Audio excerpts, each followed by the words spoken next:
ফিলিস্তিনে ইসরায়েলি বাহিনীর গণহত্যার প্রতিবাদে ফরিদপুরে বিক্ষোভ ও সমাবেশ অনুষ্ঠিত হয়েছে।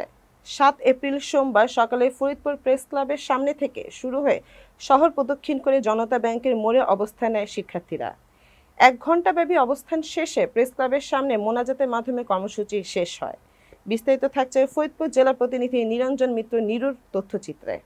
বক্তারা ফিলিস্তিনে ইসরায়েলি বাহিনীর বর্বরোচিত হামলার বিরুদ্ধে তীব্র প্রতিবাদ জানান এবং জাতিসংঘের নীরব ভূমিকা প্রসঙ্গে ক্ষোভ প্রকাশ করেন। তারা দাবি করেন, ফিলিস্তিনি মুসলিমদের উপর হামলা বন্ধ করতে আন্তর্জাতিক আদালতে ইসরায়েলি প্রধানমন্ত্রী নেতানিয়াহুর শাস্তি নিশ্চিত করা উচিত। সমাবেশে বক্তারা বলেন, ইসরায়েলি পণ্য বর্জন এবং গাজা থেকে ইসরায়েল মুছে ফেলার দাবি জানান। কর্মসূচিতে বিভিন্ন শিক্ষা প্রতিষ্ঠানের শিক্ষার্থীরা অংশগ্রহণ করেন এবং বিদ্রোহী সঙ্গীত ও কবিতা আবৃত্তি করেন।